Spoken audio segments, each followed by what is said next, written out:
Welcome to Insight Connect, an initiative where we welcome a range of local and global experts to share their view, experience, and insights on cultural intelligence and why it matters. Today, I'm delighted to welcome Sudha Singh, who is a senior ESG expert and the founder of The Elephant in the Room, a platform where she tackles equity and inclusion, climate change, global south, women in leadership, ESG, and sustainability topics.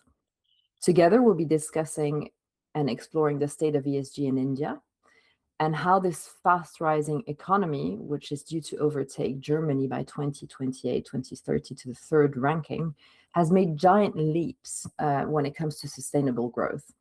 Welcome, Sudha. It's an absolute pleasure to have you with us today. So I'm the founder of the Purpose Room, as you said, where we help organizations make sense of the S in ESG.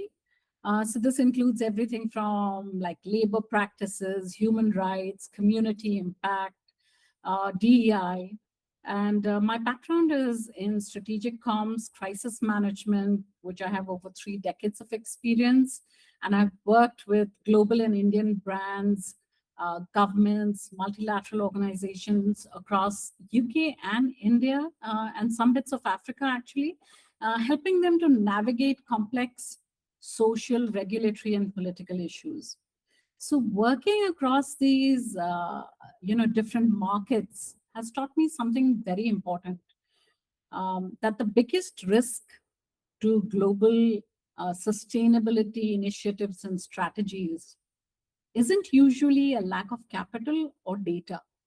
It's a lack of cultural intelligence and translation.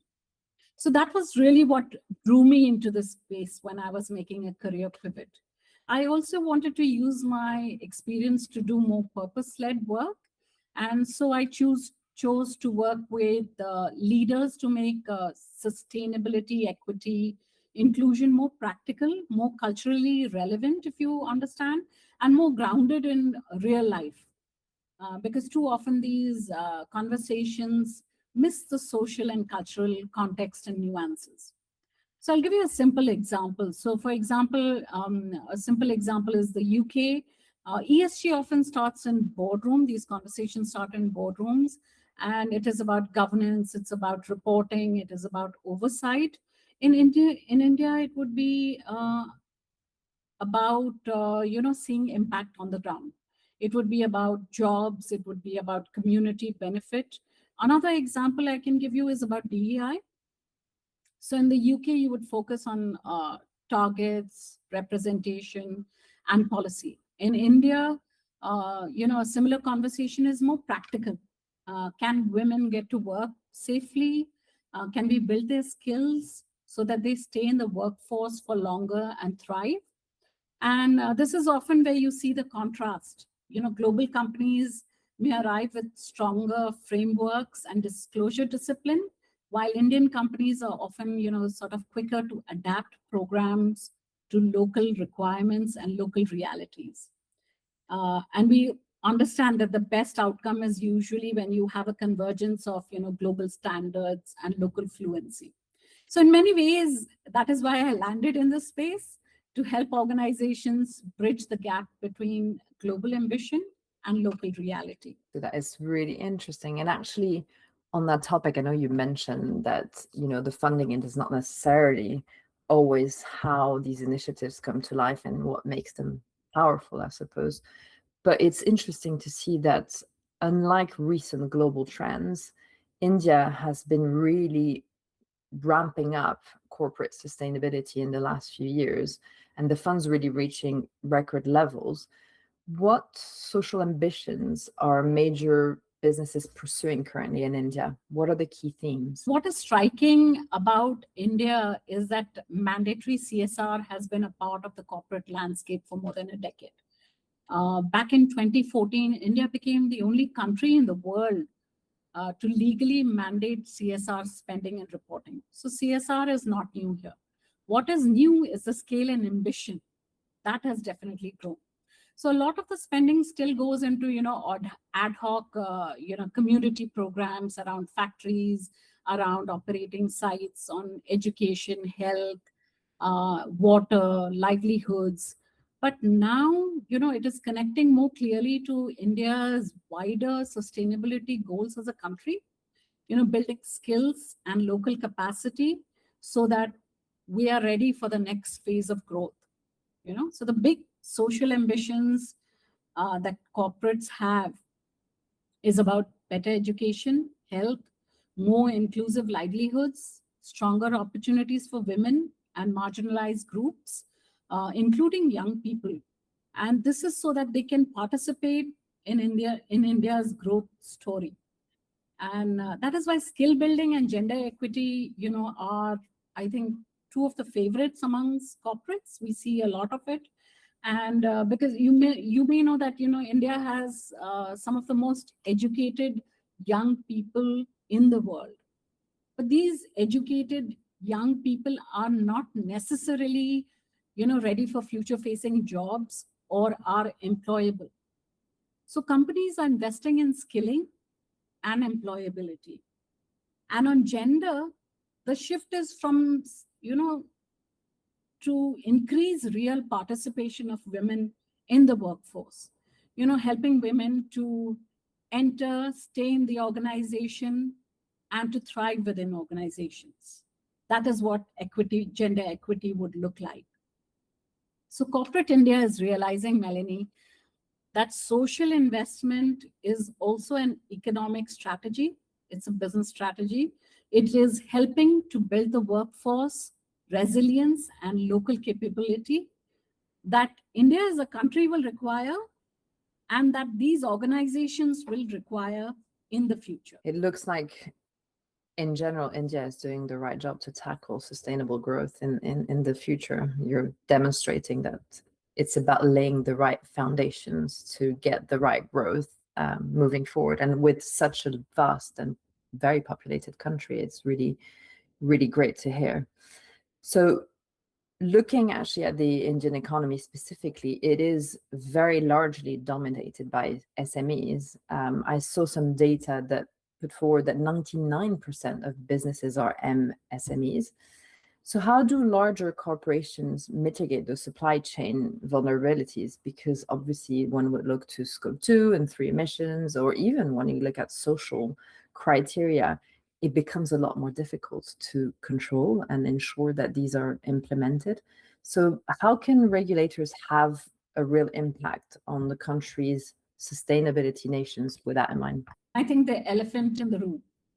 I think this is one of the hardest sustainability challenges in India because, as you said, supply chains are overwhelmingly made up of MSMEs operating on very, very thin margins. So if a large company or a multinational were to expect, emissions data or decarbonization plan from its India, supply chain without support, it would usually go nowhere. So let's look at the numbers. As you said, there are 63 million MSMEs, and they contribute to 30% of the GDP and about 46% of India's exports. So the supply chain is really the driver of growth in the economy. So progress on scope 3 and India's wider climate goals will depend on making decarbonization viable, doable, and easy for these smaller businesses. What does this mean for larger corporates? It means they need to step up. They need to move to partnership. They need to help suppliers, with training, simpler reporting, practical support, use of technology, rather than acting as, sort of compliance auditors, because they've been asked to, audit scope 3. So they are putting pressure, but they're not really helping them to grow. So that is the direction some companies are already taking. And some of the Indian ones are like the Tata group companies or Mahindra group companies, where they have framed supplier collaboration, circularity as a part of their broader sustainability strategy. You can see similar patterns in global companies that they often lead, on standards like we spoke earlier and reporting systems. What the Indian companies bring is they tend to move faster on hand-holding, commercial pragmatism, and local partnership. And like earlier I said, in practice, both matter. And regulators, of course, are very, very important. We cannot have rigid regulation. We cannot have a approach where, it punishes these smaller suppliers for not being up to mark or up to speed right from the get-go. So it has to be a phased approach. And that is what, our regulator SEBI is doing. It has a phased approach to value chain ESG disclosures. So it means that smaller suppliers have more time to adapt rather than, getting overwhelmed or going under. The bigger point is this, Melanie, that in an MSME-led economy like India is, decarbonization can never be top-down.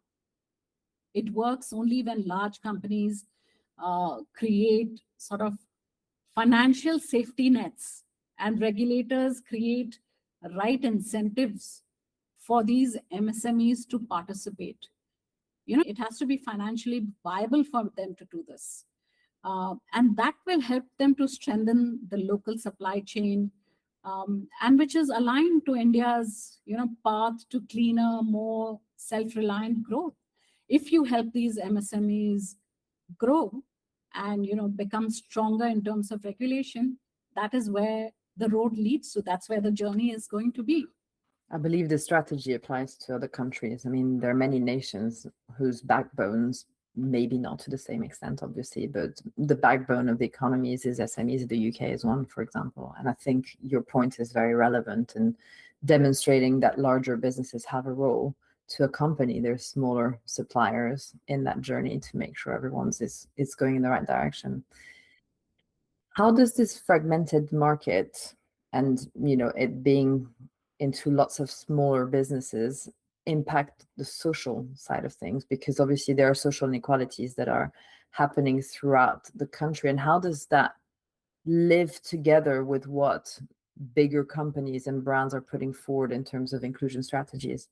If you understand, if you know India and you understand, the social and economic inequities, you will understand better how to address this question.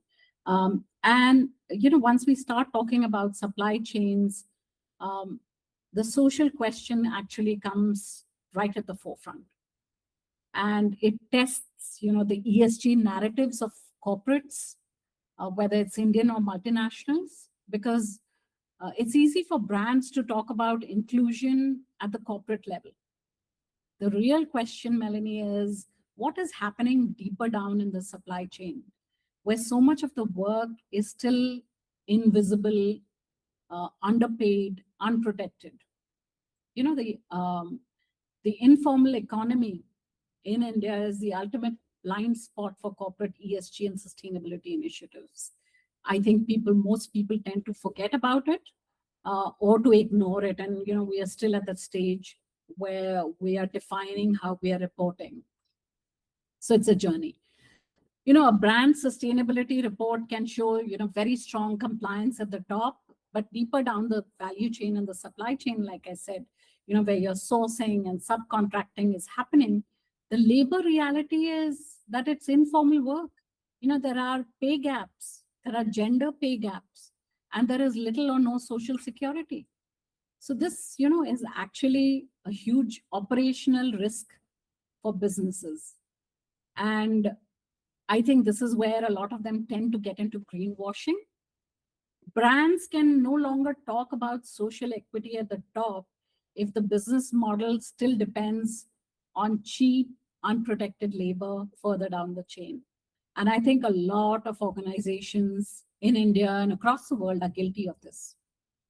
And in India specifically, the gap is, very significant because such a large portion of the workforce is informal, right?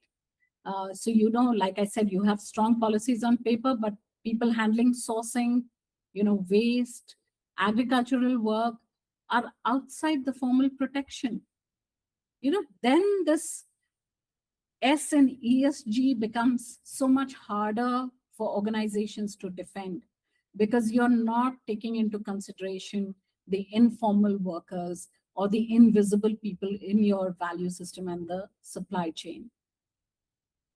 There are organizations that are attempting to, be actually more pragmatic and create solutions and create reporting mechanisms that support, these informal workers to get more protection and to be more inclusive. So, like women's self-help groups, producer collectives, uh, improving traceability in your product, investing in basics like, childcare or transportation, or giving people digital access, creating modalities for financial inclusion. Often these things, are likely to turn participation into real progress. So, to conclude, I'd say that the real test of social ESG is not the language that they use in their reports. It is whether the most vulnerable people in the ecosystem are seeing more dignity, more protection, and more opportunity. Because that is what makes growth more inclusive and more resilient and ultimately more sustainable. And I think one thing that companies need to understand is that you need to start on that journey. You're not going to finish that journey in a day, but somewhere you need to start on that journey to be truly sustainable. It is about concrete action. It's interesting that you make this comparison with, I suppose, the language and the comms, because that has been part of the biggest focus for large international companies. Whereas when you're thinking about a nation like India, there is a real need to go into concrete action and generate impact outside of the organization, not just inside it. Looking at the diverse nature of the country, as we know, India is a country made of many nations, almost religions and cultures and languages. It's very vast geographically, and I can imagine this presents many different challenges, but also opportunities when it comes to environmental or social progress. Do you have a few examples to share in terms of how businesses may want to activate differently in one region versus another in India? India is a very vast and diverse country, uh, and it is almost like, if you think of Europe, and there are so many different countries, and India has got 30 states, and they're all very, very different. So, when you have whether it is Indian companies or whether it is multinationals, they come in and they decide that they need to have a strategy over here, then they need to, of course, look at what, central government mandates, what is a tick box from compliance point of view. But they also need to be very conscious of what is happening at the state level, because the states have their own priorities. What is true for a state in like Eastern India may not be true for a state in Western India. Some of the Western Indian states are some of the most, advanced in terms of industrialization, in terms of business growth, etc., while the Eastern states may not be as advanced in those terms. So, for example, if you look at a state like Tamil Nadu, both are, big industrial states. But if you're looking at a ESG conversation in Tamil Nadu, it is likely to focus on, manufacturing, probably clean energy, urban mobility, inclusive workforce. And if you look at Gujarat, which is in Western India, it may be more about industrial scale, ports, water usage, managing environmental risk alongside growth. And of course, the smaller things, the tactical and ad hoc things that I had mentioned in CSR, like, whether it's your nutrition or education or, getting the communities together, all of those continue with all of this stuff. So even with the same national framework, the realities are very different. And that is why when you look at ESG reporting in India and sustainability strategies, you need to align with central regulation and national climate goals, but also make sense at the state level. It makes sense. And from what I hear from all you've said so far, currently we're at a state where fragmentation is probably the main characteristic of the market. And with that in mind, there's a need for concrete actions, as you said, and also a need for it to be locally targeted because of the sort of diversity that the country presents. Now, looking a bit further away and looking at the future, which demographically and economically seems to be very positive in India specifically, how do you see these ESG priorities evolving? And have you seen some bold and unique initiatives already that are sort of giving us a taste of what's to come in India? I think the next phase of of ESG in India will be much more about delivery than language. And I think we just touched on that language bit. And in India, that delivery is increasingly being shaped by three things coming together.